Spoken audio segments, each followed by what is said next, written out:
ازيكم يا حبايبي؟ عاملين ايه؟ يا رب دايما تكونوا بخير واحسن حال. وحشني جدا جدا من الفيديو اللي فات. موعدنا النهارده كده مع فيديو جديد، وهيكون برضو خاص بالميزانية البيت او مصروف الشهر بتاعك. دايما كنت باجي كده بتقابلني مشكلة، وطبعا انا بحاول ان انا احل المشكلة ديت، فبرضو بحب ان انا اقول لكم على الحاجات اللي انا بعملها في بيتي عشان ممكن حد تاني يستفيد منها حتى لو بمعلومة بسيطة.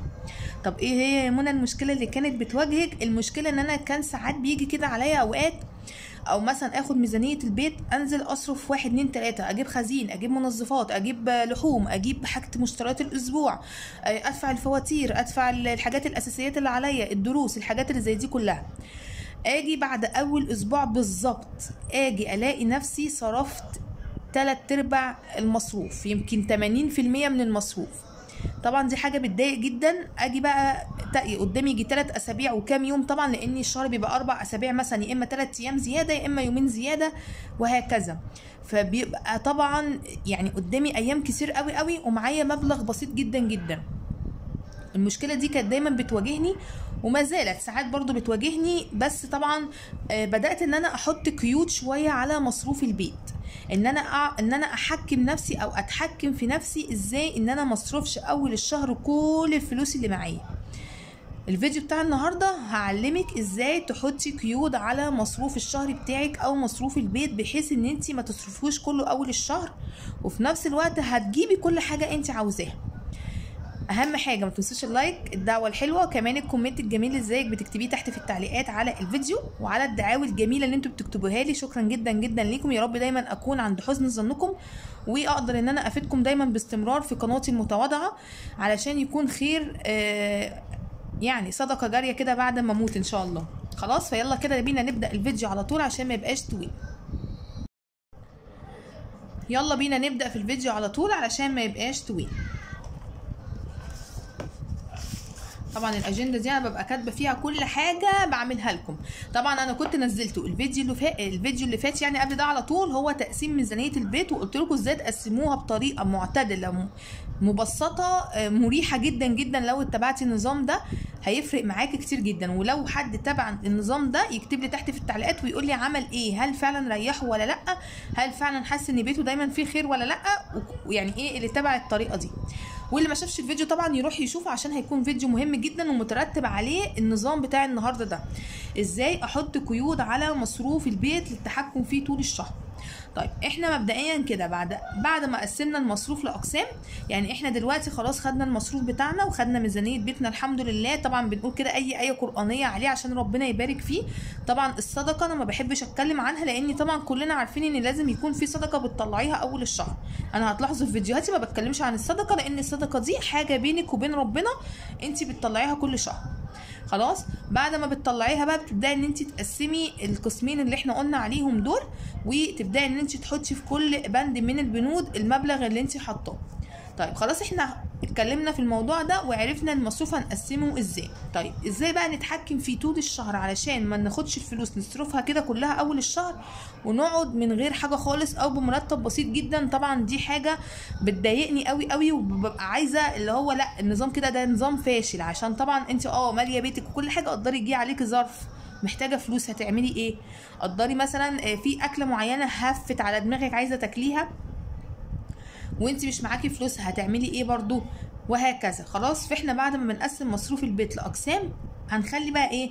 احنا عندنا 4 اسابيع، ال4 اسابيع دول احنا هنوزع عليهم المشتريات الشهريه بتاعتنا.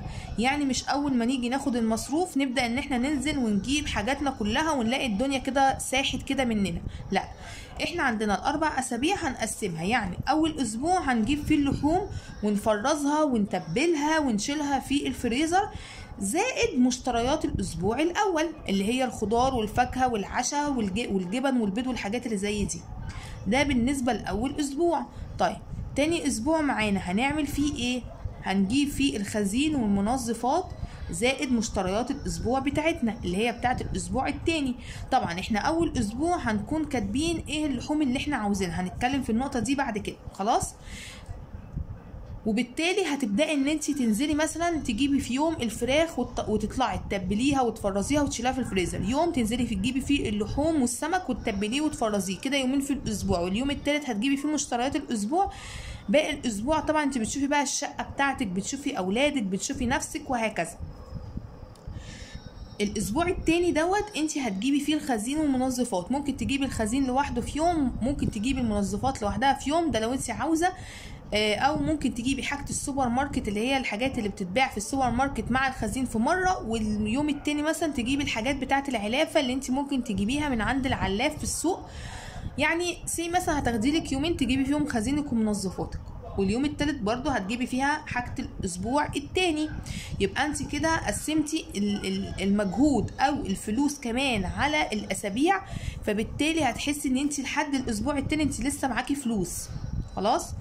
طيب الاسبوع التالت دوت بقى هتعملي فيه ايه؟ مش هنجيب فيه اي حاجة غير مشتريات الاسبوع التالت فقط لا غير، لان انت هتكوني جبتي اللحوم اول الاسبوع، هتجيبي الخزين تاني الاسبوع هي والمنظفات تالت اسبوع، انت مش هتجيبي حاجه خالص، خلاص انت بيتك كده مليان بالخير وعمران، وانت كل ده لسه في تالت اسبوع.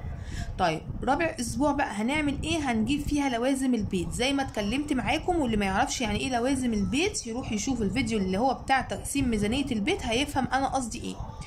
وزي ما قلت لكم لوازم البيت دي لازم ما نجيبهاش اول الشهر، عشان احنا لو احتاجنا الفلوس واتزنقت معانا قوي فهناخدها نصرفها خلاص، لكن لو ما احتاجناهاش فهي معانا للاسبوع الرابع. دي بقى هنبدا ان احنا نشوف احنا عايزين نجيب ايه من لوازم البيت دي. خلاص، زائد مشتريات الاسبوع الرابع. يبقى احنا كده قسمنا حاجه الشهر على الاربع اسابيع. هتلاقي الشهر معاكي جري، وفي نفس الوقت الفلوس معاكي من اول يوم في الشهر لاخر يوم في الشهر، وانتي حسيتي نفسك ان انتي عرفتي تديريها صح. خلاص، دي كده كانت اول خطوه. طب تاني خطوه هنعمل ايه؟ هنعمل نتيجة الشهر. هنجيب كده الكراسة بتاعتنا اللي احنا قلنا عليها الفيديو اللي فات لا اللي قبليه، ان احنا هنعمل كراسة كده ونكتب فيها النتيجة، علشان في ناس بتقبض يوم مثلا 10 في الشهر، في ناس بتقبض يوم 24 في الشهر، في ناس بتقبض يوم 1 في الشهر، وهكذا. طيب النتيجة دي بقى بتفيدك في ايه يا منى؟ بتفيدني بقى، هقول لكم. انا طبعا هنا كتبت خلاص النتيجة من يوم 1 ليوم 7.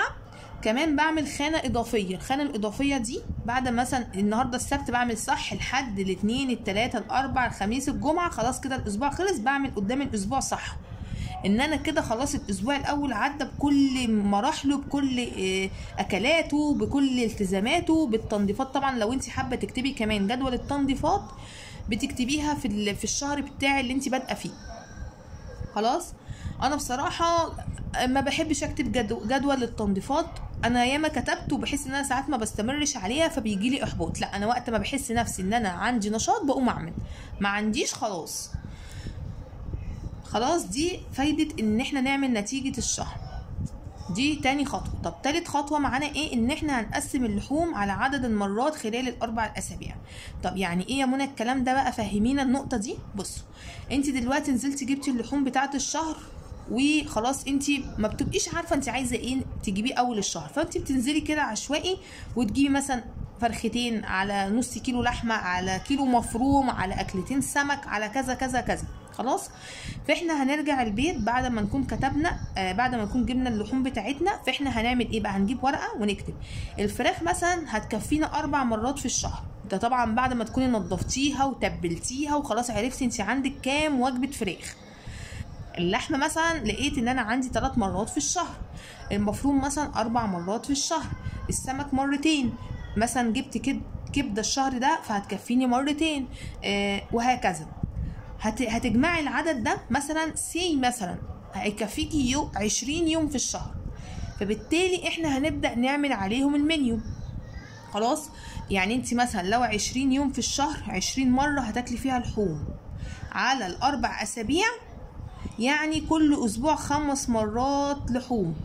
يبقى انت كده عرفتي 4 في 5 ب20، يبقى انت كده عرفتي انت هتاكلي كام مره لحوم كل اسبوع، وبالتالي انت هتعملي عليها المنيو بتاع كل اسبوع ان انت تحاولي ما تتعديش ال5 مرات دول. خلاص، المرتين بقى مثلا 5 مرات هيبقى لك يومين كده هتاكلي فيهم قرداحي، تبقي عارفه برضو انت هتعملي ايه. مثلا مره كشري، مره مثلا بطاطس كده وبيض وجبنه وحاجات زي كده، والدنيا بتمشي وبتتقضى. خلاص دي كده تالت نقطه. طيب رابع نقطة هنعمل فيها ايه؟ هنكتب كل اسبوع هنعمل صنف حلويات ايه. طبعا صنف الحلويات ده يا جماعة يعني ايه، ما ننساهوش، نحاول ان احنا ما ننساهوش. يعني مثلا الاسبوع الاول ده انا هعمل فيه صنفين، هعمل فيه مثلا كيكة. الكيكة طريقتها سهلة وبسيطة ومن مكونات من البيت. هنعمل مثلا الاسبوع الاول كيكة، وهنعمل ايه كمان مثلا جيلي. الاسبوع التاني مثلا هنعمل بسبوسة وكريم كراميل. لو الامكانيه سامحه، الامكانيه مش سامحه ممكن تعملي صنف واحد مع الفاكهه. المهم تبقي انت عارفه انت هتعملي ايه. ويا بقى لو حبذا بقى لو انت بقى ست بيت شاطره قوي وعملتي كمان منيو العشاء او جدول العشاء بتاع الاسبوع بتاعك. يعني مثلا الاسبوع الاول هنتعشى سندوتشات بطاطس كده وعليها كاتشب ومايونيز.